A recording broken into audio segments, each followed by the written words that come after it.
Hello dear friends, welcome to my channel SSR Ilmistan. आज हम physics का पहला लेक्चर पढ़ेंगे और पहला टॉपिक SI यूनिट्स है। The international system of units जो हमें प्रोवाइड करता है, एक स्टैंडर्डाइज्ड सिस्टम प्रोवाइड करता है मेजरमेंट्स का। हमारे पास तो बहुत सारे फिज़िकल क्वांटिटीज़ हैं, लाइक हमारे पास वेलोसिटी है, डिस्टेंस है, स्पीड है, एक्सेलरेशन है और बहुत सारी क्वांटिटीज़ हैं। लेकिन इसमें छांट के जो 7 क्वांटिटीज़ है जिनको हम बेसिक क्वांटिटीज़ कहते हैं, वो इस तरह है। लेंथ मीटर इसका ऐसा यूनिट है, ठीक है ना। लेंथ को हम डिस्टेंस भी कह सकते हैं, डिस्प्लेसमेंट भी कह सकते हैं, लेकिन इसका जो ऐसा यूनिट है वो मीटर है। जबकि आपको पता है लेंथ सेंटीमीटर में भी मेज़र किया जा सकता है, किलोमीटर में भी मेज़र किया जा सकता है, लेकिन जो इसका ऐसा यूनिट है वो मीटर है। इसी तरह जो मास है, इसका ऐसा यूनिट केजी है, किलोग्राम है। टाइम का तो आपको पता ही है, सेकंड है, ठीक है ना। इलेक्ट्रिक करंट का एम्पेयर है।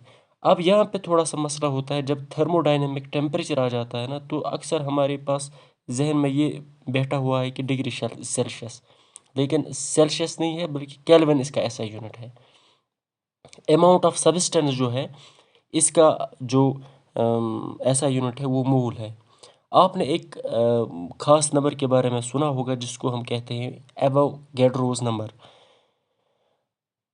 जिसका एक फिक्स्ड एक वैल्यू होता है 6.022 इंटू 10⁻23। यानी एक मोल में अगर हमें पता करना होगा कि कितने एटम्स आते हैं या कितने मॉलिक्यूल्स आते हैं, तो हम कहते हैं कि एक मोल में 6.022 इंटू 10⁻23 एटम्स आते हैं या मॉलिक्यूल्स आते हैं, ठीक है ना। ये अमाउंट ऑफ सब्सटेंस बताता है, ठीक है। अब लास्ट पे जो सातवां है, ल्यूमिनस इंटेंसिटी। ल्यूमिनस ये लाइट के मतलब है, इंटेंसिटी जब हमें लाइट की इंटेंसिटी के बारे में पता करना हो, तो इसका एक यूनिट है जिसको हम कैंडेला कहते हैं। देखो ये 7 यूनिट जो है ना, ऐसा यूनिट्स है, ये हमने याद रखने हैं, ठीक है ना। अब इससे हम डिराइव कर सकते हैं और यूनिट्स, लेकिन ये इंपॉर्टेंट है, बेसिक है। तो अब अगर हम देखेंगे स्पीड, स्पीड का क्या ऐसा यूनिट होगा, अगर आपको पता होगा।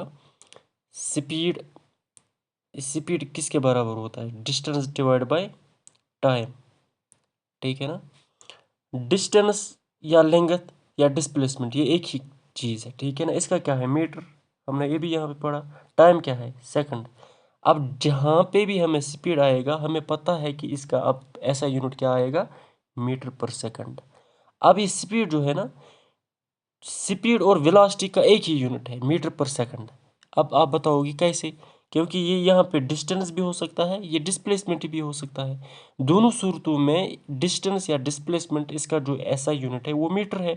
टाइम को तो पता ही है, ये सेकंड है, तो मीटर पर सेकंड हुआ डिस्टेंस या डिस्प्लेसमेंट का यूनिट, ठीक है।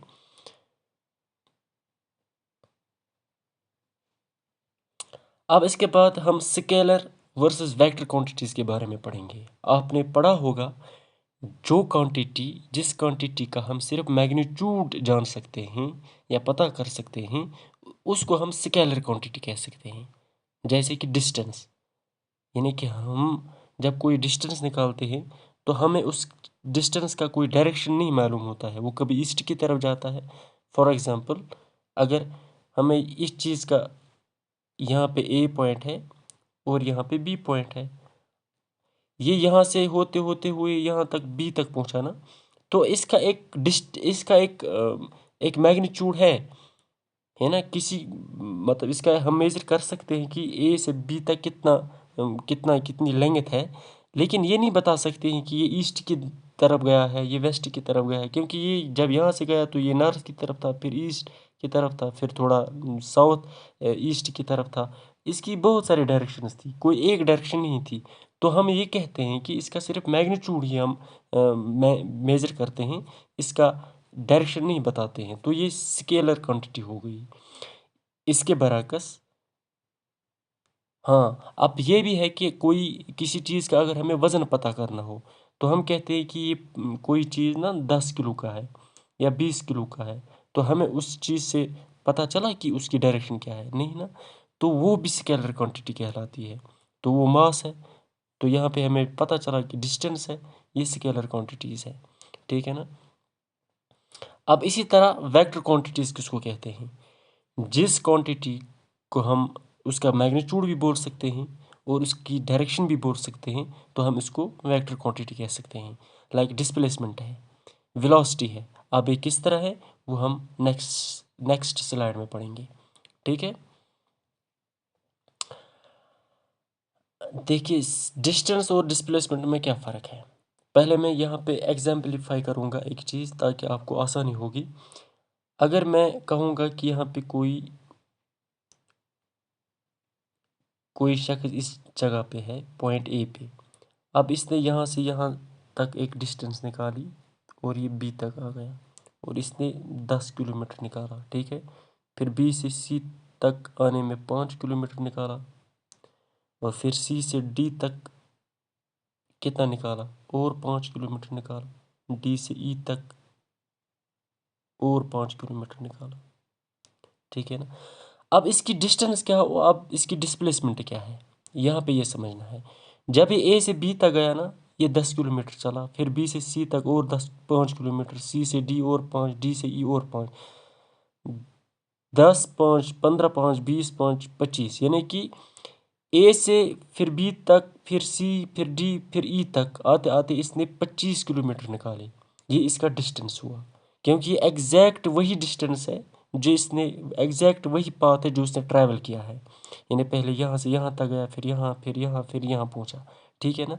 लेकिन अगर हम अब ये तो डिस्टेंस हुआ, अब अगर हम इस चीज़ का एग्जैक्ट वैल्यू बताएंगे कि अगर हम इसका इनिशियल पॉइंट देखेंगे ना कि जो ए है, और इसका फाइनल पॉइंट देखेंगे कि जो ई है, ये कितना दूर हुआ है, सिर्फ 5 किलोमीटर।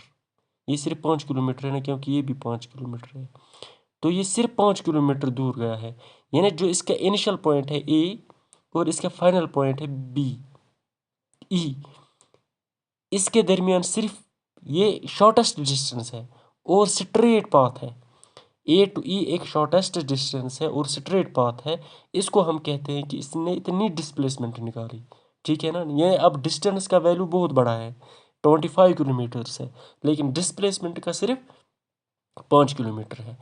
अब डिस्प्लेसमेंट के साथ क्या हुआ है कि अब अगर इसने यहाँ से डी से फिर डायरेक्ट ई की तरफ नहीं आया होता, ये डायरेक्ट डी से डायरेक्ट ए पर आया होता, अब ई और ए तो एक ही पॉइंट बनता ना, यानी कि जहाँ पे ए था वहाँ पे लास्ट पर ये फिर से आया, तो इसका शॉर्टेस्ट डिस्टेंस क्या था, 0, क्योंकि इसका इनिशियल और फाइनल पोजीशन जो है ना वो एक ही है। तो इस जगह पे हम कह सकते थे कि इसने इतनी डिस्टेंस निकाली, ये तो सारा हम बोल सकते थे, लेकिन डिस्प्लेसमेंट इसने कुछ नहीं निकाली, 0 निकाली, ठीक है ना। ये अब डिस्टेंस और डिस्प्लेसमेंट में फ़र्क है, क्योंकि डिस्टेंस जो है ये स्केलर क्वांटिटी है, जो डिस्प्लेसमेंट है ये वेक्टर क्वांटिटी है। अब अगर इसने ए से ले, अब डी से लेकर, अब उसने ए नहीं बल्कि ये यहाँ लेफ़्ट की तरफ चला गया होता, इसी के बराबर आके फिर लेफ़्ट की तरफ चला गया होता 4 किलोमीटर, तो हम क्या कहते उस वक्त कि इसने डिस्प्लेसमेंट निकाली है, लेकिन माइनस निकाली है, यानी कि इसका वैल्यू अब -4 किलोमीटर आया, क्योंकि ये अपोजिट डायरेक्शन में गया। अगर ए पहले यहाँ पे था, अब ये यहाँ पे आ गया, ई अब यहाँ पे आ गया, तो ये अब लेफ्ट में आ गया ना, तो ये नेगेटिव डायरेक्शन में आ गया, तो अब इसकी डिस्प्लेसमेंट -4 किलोमीटर है। तो यहाँ पे ये समझाना ज़रूरी था कि स्केलर और वेक्टर क्वांटिटी में क्या फ़र्क है। स्केलर क्वांटिटी जो है, स्केलर क्वांटिटी पॉजिटिव होती है हमेशा, लेकिन जो वेक्टर क्वांटिटी है ये पॉजिटिव भी हो सकती है, नेगेटिव भी हो सकती है और 0 भी हो सकती है। अब देखो, अब डिस्टेंस की जो डिफिनेशन है क्या है, the length of the actual path travelled by an object, the length of the actual path travelled by an object, जो हमने अभी दिखाया 25 किलोमीटर्स, वो तो एक्चुअल पाथ है ना, उसको हम डिस्टेंस कहेंगे। ये हमेशा पॉजिटिव, इसका नेचर क्या होता है, ऑलवेज पॉजिटिव। स्केलर क्वांटिटी है, यानी इसका सिर्फ मैग्नीट्यूड है, इसका हम डायरेक्शन नहीं बता सकते, क्योंकि ए से बी तक गया एक डायरेक्शन थी, बी से सी तक गया एक और डायरेक्शन हो गई, सी से डी तक गया कुछ और डायरेक्शन हो गई, तो कोई एक मखसूस डायरेक्शन नहीं थी, तभी तो ये डिस्टेंस स्केलर क्वांटिटी है। अब अगर हम देखेंगे डिस्प्लेसमेंट, मैंने कहा था the shortest distance between the initial and final positions of an object और the difference between the final and initial position. जो मैंने आपको अभी बताया कि जो इनिशियल और फाइनल पोजीशन की जो शॉर्टेस्ट डिस्टेंस है और स्ट्रेट पाथ है, उसको हम कहते हैं डिस्प्लेसमेंट। अब इसका नेचर क्या है, ये वेक्टर क्वांटिटी है, मैंने अभी बताया आपको। अब इसका क्या है कि इसका मैग्नीट्यूड भी है, इसका डायरेक्शन भी है, क्योंकि एक डायरेक्शन एक स्ट्रेट पाथ है ना, तो इसका एक मखसूस डायरेक्शन होगा। ये कभी पॉजिटिव भी हो सकता है, ये कभी नेगेटिव भी हो सकता है, इसका वैल्यू कभी 0 भी हो सकता है। क्लियर? देखो डिस्प्लेसमेंट, अब यहाँ पे जो ये मकान है ना ग्रीन वाला, अब इससे कोई बंदा निकला तो इसने सोचा कि मैं इस रेड वाले मकान में जाऊंगा। इसने यहाँ से जब एक ये लंबा चौड़ा डिस्टेंस यहाँ से इसने इख्तियार किया और यहाँ तक पहुँचा, जो ये एक्चुअल पाथ है ना, इसको हम डिस्टेंस कहते हैं, क्योंकि ये एक्चुअल पाथ है जिसने ट्रैवल किया है, ये स्केलर क्वांटिटी है। लेकिन जो यहाँ पे अगर हम स्ट्रेट पाथ निकालेंगे ग्रीन मकान से रेड मकान की तरफ, ये एक ही डायरेक्शन होगी ना, यानी फ्रॉम वेस्ट टू ईस्ट एक ही डायरेक्शन होगी ना ये, तो इसको हम कहते हैं डिस्प्लेसमेंट। ये शॉर्टेस्ट डिस्टेंस है और एक स्ट्रेट पाथ है। ये कभी पॉजिटिव भी हो सकती है, ये कभी नेगेटिव भी हो सकती है डिस्प्लेसमेंट, ये कभी 0 भी हो सकती है, क्योंकि ये वेक्टर क्वांटिटी है। अब नेक्स्ट एवरेज स्पीड और एवरेज वेलोसिटी, ठीक है ना।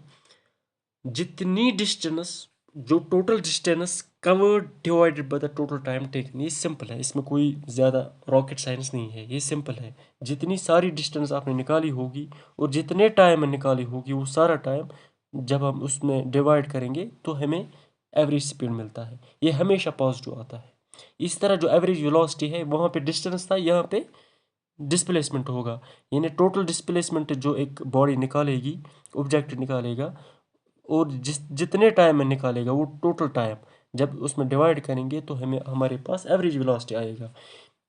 क्योंकि डिस्प्लेसमेंट वेक्टर क्वांटिटी थी, जो वेलोसिटी है ये भी वेक्टर क्वांटिटी है, ठीक है ना।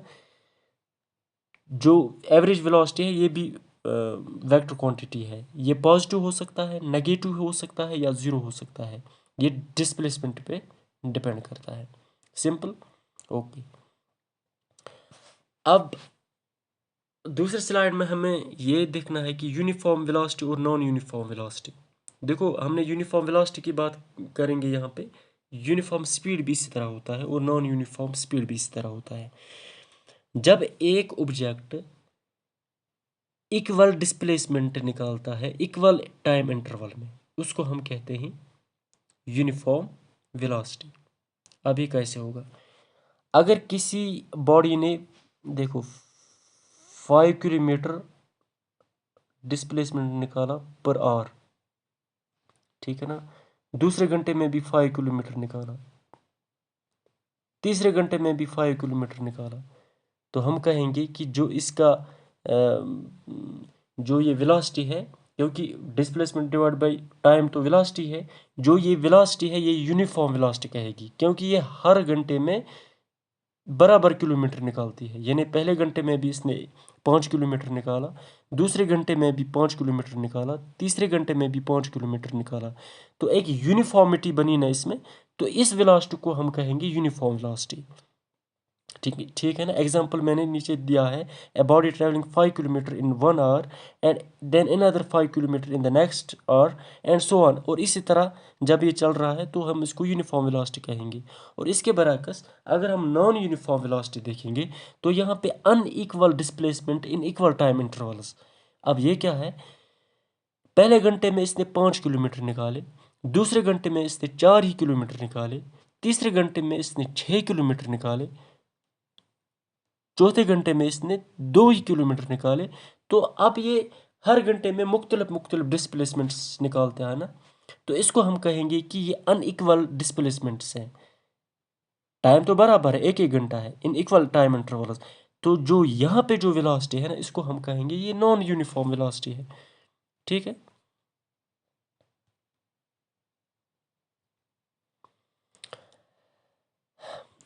नेक्स्ट है acceleration. Acceleration means rate of change of velocity. जब किसी ऑब्जेक्ट की वेलोसिटी चेंज होगी विथ टाइम, उसको हम कहते हैं एक्सेलरेशन। यानी एक्सेलरेशन के लिए ज़रूरी है वेलोसिटी का चेंज होना। अगर वेलोसिटी कांस्टेंट रहेगी ना तो उसमें एक्सेलरेशन नहीं होगी। ये बात मैं आपको पहले ही क्लियर करूँगा। जब उस पर वेलोसिटी चेंज होगी तब उसमें एक्सेलरेशन आएगी। तभी तो यहाँ पे डेफिनेशन में लिखा है the rate of change of velocity is called acceleration. ठीक है ना। मैं आपको इसका यूनिट बताऊंगा। एक्सेलरेशन किसके बराबर आता है? Velocity divide by time. Velocity किसके बराबर है? मीटर पर सेकंड। ठीक है ना। अब और सेकंड एक, क्योंकि इस टाइम का सेकंड आएगा ना, इस टाइम का सेकंड तो एक और आएगा। अब ये कुल मिला के इसका जो यूनिट बनता है ना, ये बनता है मीटर पर सेकंड स्क्वायर।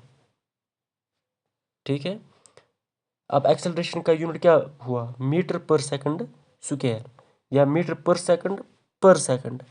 ठीक है ना। क्योंकि वेलोसिटी का मैंने बताया आपको मीटर पर सेकंड, टाइम का हमने ऐसा यूनिट पहले ही पढ़ा है सेकंड, तो इसका कुल मिला के बनता है मीटर पर सेकंड स्क्वायर।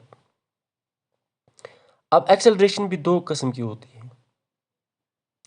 एक तो जब कोई ऑब्जेक्ट, जब उसमें इंक्रीजिंग वेलोसिटी होगी, वो किस तरह होगी? जब कोई ऑब्जेक्ट 1 घंटे में 5 किलोमीटर पर आवर चल रहा है, दूसरे घंटे में वो 6 किलोमीटर पर आवर चल रहा है, तीसरे घंटे में वो 7 किलोमीटर पर आवर चल रहा है, तो इसकी स्पीड बढ़ रही है ना। पहले 5 किलोमीटर पर आवर थी, बाद में 6 किलोमीटर पर आवर, बाद में 8 किलोमीटर पर आवर, बाद में 10 किलोमीटर पर आवर। तो इसकी एक जो वेलोसिटी है ना वो तो बढ़ रही है ना, इसको हम कहते हैं पॉजिटिव एक्सेलरेशन। यानी एक्सेलरेशन बढ़ रही है क्योंकि वेलोसिटी बढ़ रही है, तभी इसको हम कहेंगे पॉजिटिव एक्सेलरेशन।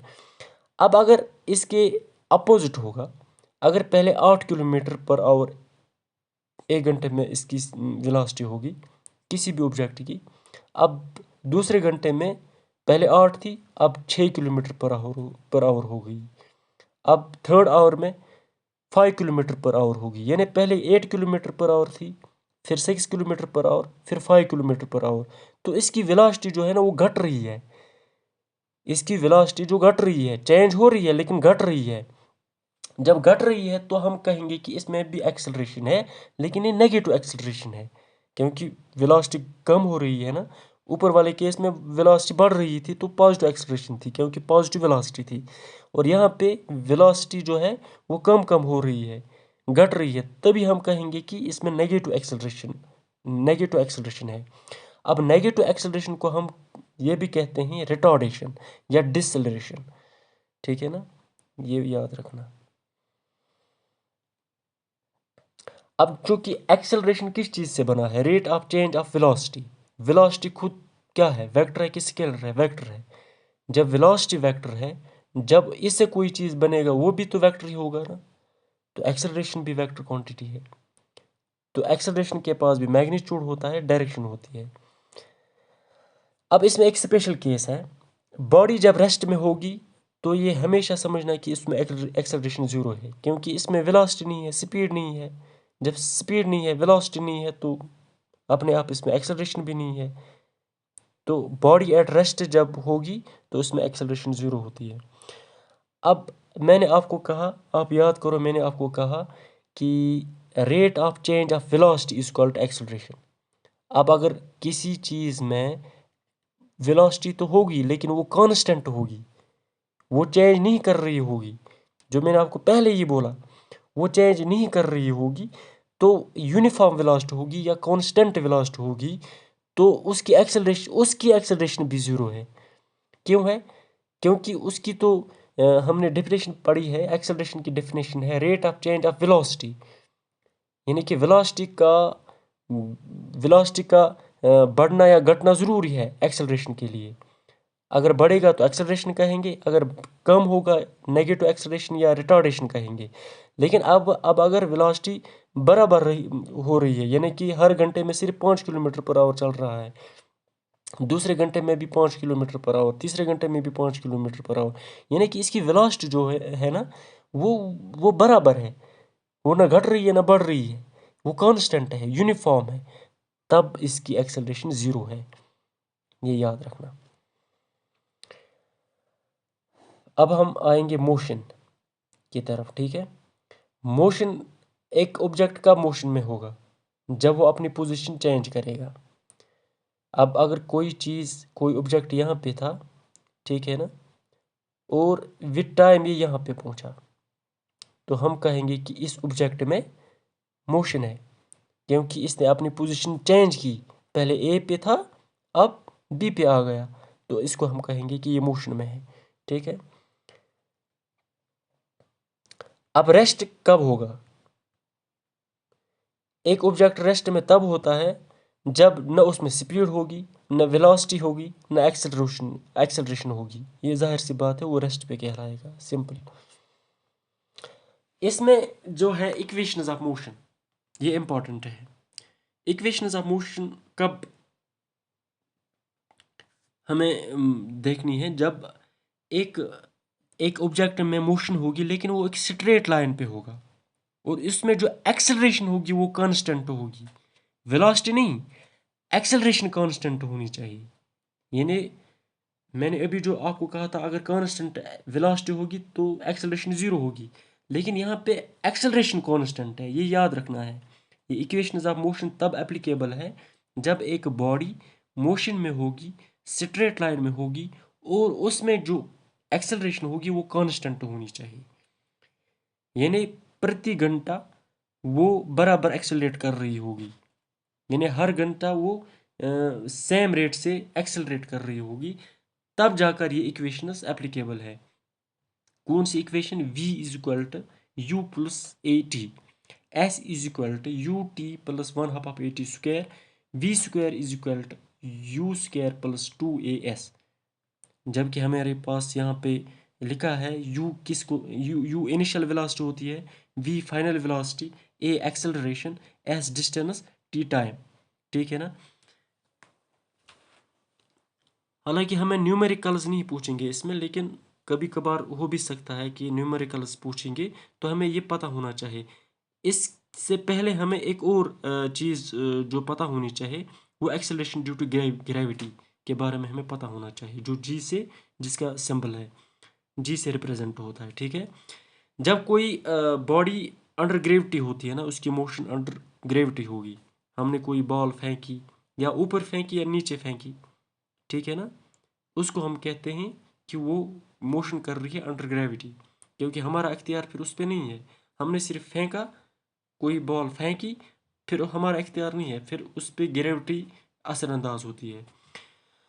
अगर कोई चीज़ हमने ऊपर से फेंकी, या फेंके नहीं, छोड़ी, एक तो होता है फेंकना, जब हम किसी चीज़ में पुश करेंगे, नीचे की तरफ फेंकेंगे। दूसरा ये होता है कि हमने कोई चीज़ इस तरह छोड़ी, ठीक है ना, वो अपने आप गिरती है, वो चीज़ अपने आप गिरती है, उसको हम कहते हैं फ्री फॉल।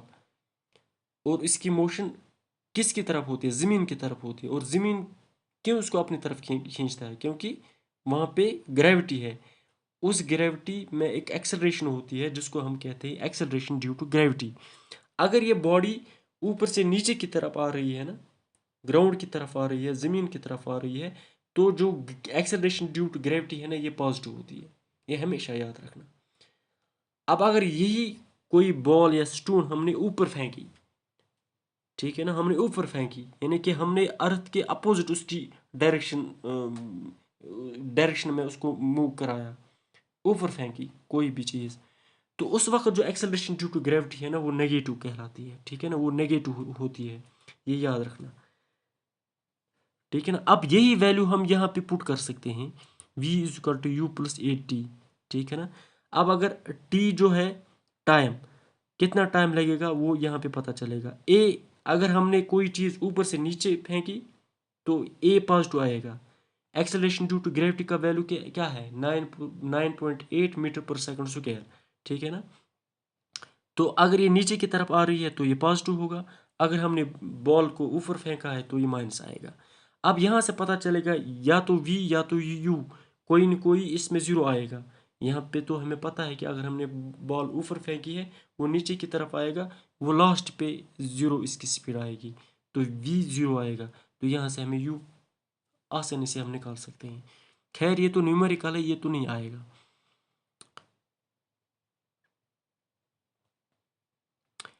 अब नेक्स्ट है डिस्प्लेसमेंट डिस्टेंस टाइम ग्राफ। जब हम डिस्टेंस और डिस्प्लेसमेंट के बारे में पढ़ेंगे ना ग्राफ पे, तो टाइम एक्सिस जो है ना ये एक्स कोऑर्डिनेट पे आता है और डिस्टेंस वाई कोऑर्डिनेट पे आता है। और इसके बीच जो ये ग्राफ खींचा होता है ना, ये किस चीज़ का है, ये वेलोसिटी का है या फिर स्पीड का है। याद रखना, जब डिस्टेंस डिवाइड बाय टाइम हम किसके बराबर होता है, distance divide by time speed के बराबर होता है, displacement divide by time velocity के बराबर होता है। तो ये जो ग्राफ बीच में बनता है ना, ये तो या तो ये स्पीड का होगा या फिर वेलोसिटी का होगा। अब ये यहाँ पे है, यहाँ पे हम पहले देखेंगे ये वाला, इस पे डिस्टेंस भी है टाइम भी है। देखो यहाँ पे कोई चीज़ आप यूनिफॉर्म देखोगे, यानी अगर आप 5 किलोमीटर आपने डिस्टेंस निकाली है 1 घंटे में, आपने एक और 5 किलोमीटर्स निकाले हैं, अब हो गए ना 10 यहाँ पे दूसरे घंटे में। यानी आप हर 5 किलोमीटर हर एक एक घंटे के बाद निकालते हो, तो एक यूनिफॉर्म तरीके से आप निकालते हो, यानी हर एक घंटे में आप 5 किलोमीटर निकालते हो। यानी पहले घंटे में आपने 5 किलोमीटर निकाले, दूसरे घंटे में आपने 5 किलोमीटर निकाले, तो यहाँ पे आ गया 5, यहाँ पे अब आएगा 10, ठीक है ना। तो इसका ग्राफ जो ये बनता है ना, ये किसका बनेगा, स्पीड का, ठीक है ना, ये स्पीड का ग्राफ बना। तो इसको हम कहेंगे कि ये यूनिफॉर्म मोशन में है, क्योंकि है ये हर हर एक घंटे में बराबर डिस्टेंस निकालता है। इसी तरह जो यहाँ पे है, किसी किसी ऑब्जेक्ट में ऑलरेडी आपने कोई डिस्टेंस निकाली है, उसने कोई डिस्टेंस निकाली है, और यहाँ पे आके अब ये ऑब्जेक्ट जो है ना, ये अब रेस्ट पे आ गया। अब जब ये रेस्ट पे आ गया, टाइम तो हम रोक नहीं सकते ना, टाइम तो अपने हिसाब से चलता है, टाइम तो चलता है, लेकिन इसकी डिस्टेंस आगे नहीं बढ़ती है ना। जब आगे नहीं बढ़ रही है तो हम कहेंगे कि ये जो ऑब्जेक्ट यहाँ पे आके है ना, ये अब स्टेशनरी पॉइंट पे आ गया है, ये अब रुका हुआ है। इसी तरह यहाँ पे देखो, यहाँ पे कोई चीज़ है जो बढ़ रहा है और यहाँ पे कोई चीज़ है ये घट रहा है, ये याद रखना। ये दो ग्राफ्स जो है ना, चाहे ये JK SSB के लिए या JK PSC के लिए, ये ग्राफ आप कभी नहीं बोलोगे अगर आप इतना ही याद रखोगे कि ये एक बढ़ती हुई आकार में है, ये घटती हुई आकार में है। डिस्टेंस और टाइम ग्राफ है ना, ये हर जगह पे आपको आएगा। डिस्टेंस और टाइम ग्राफ में क्या आएगा, स्पीड आएगा, यानी यहाँ पे स्पीड बढ़ रही है, यहाँ पे स्पीड घट रही है। चूंकि यहाँ पे न एक स्ट्रेट पाथ नहीं है, यहाँ पे भी स्ट्रेट पाथ नहीं है, यहाँ पे भी मोशन है, यहाँ पे भी मोशन है, लेकिन दोनों जगह पे नॉन यूनिफॉर्म मोशन है, क्योंकि इनकी ये स्ट्रेट पाथ में नहीं है, कर्व्ड पाथ में है। तो जो इनमें मोशन है वो क्या है, वो नॉन यूनिफॉर्म है।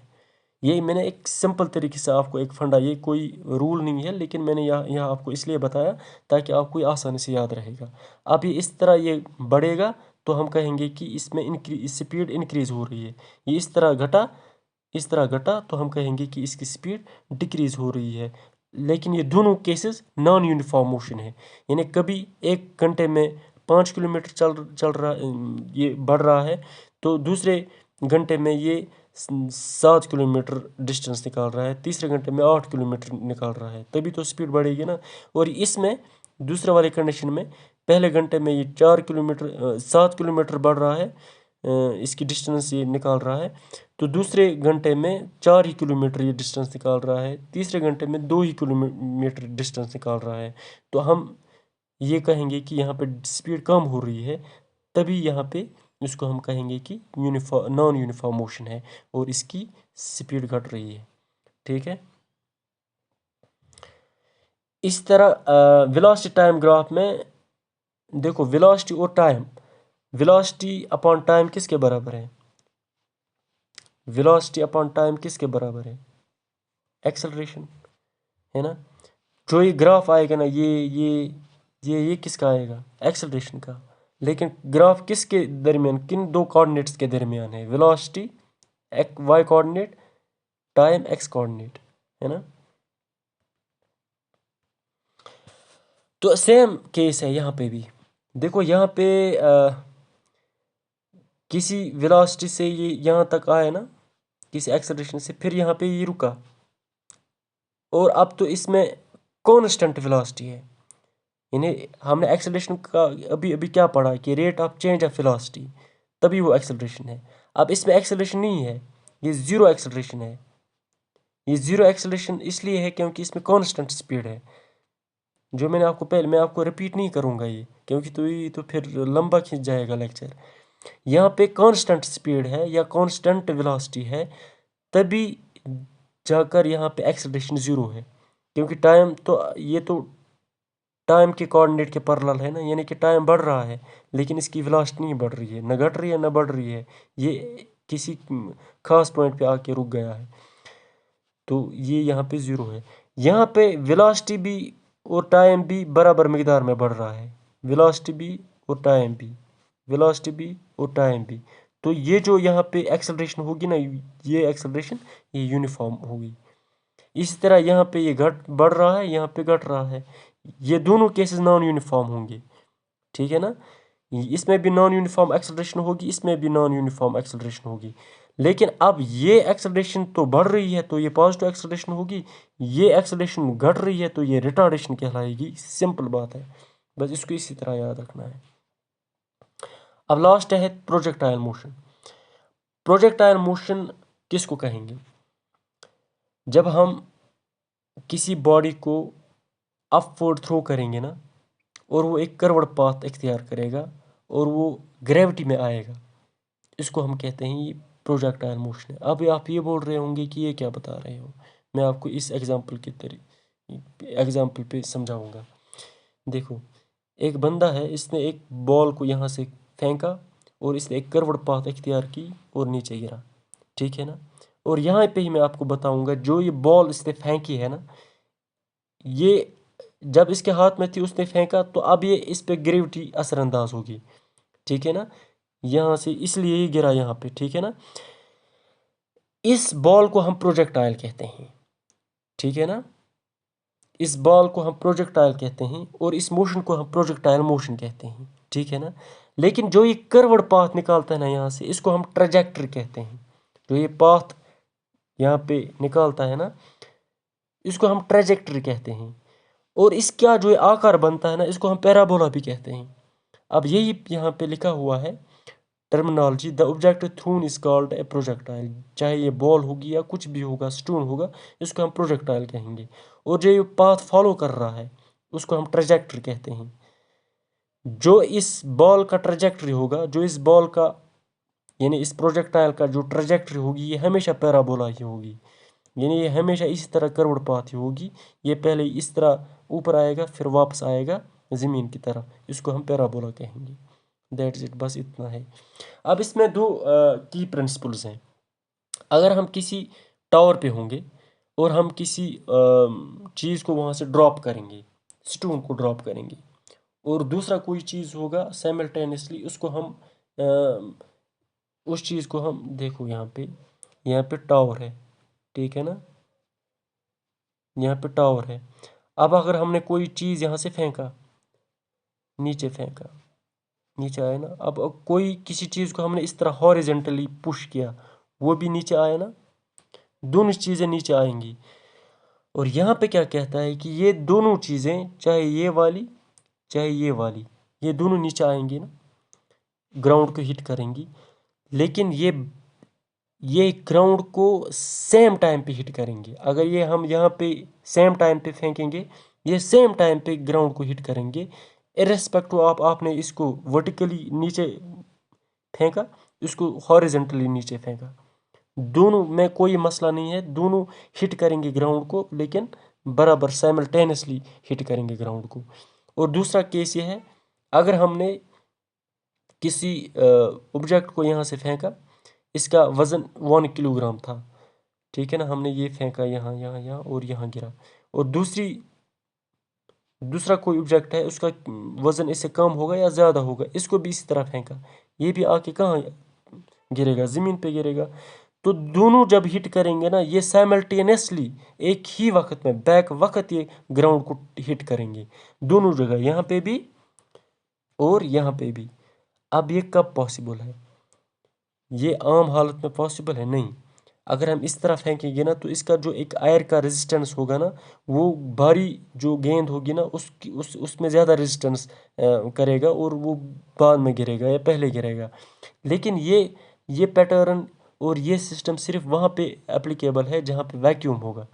यहाँ पे भी वैक्यूम होना चाहिए, यहाँ पे भी वैक्यूम होना चाहिए, तब जाकर ये दोनों चीज़ें एक साथ ग्राउंड को हिट करेंगे, यहाँ पे भी और यहाँ पे भी। Vacuum is the condition for both of these cases. ठीक है, तो आज के लिए मुझे लग रहा है कि काफ़ी है। आज के लिए शुक्रिया, थैंक यू वेरी मच।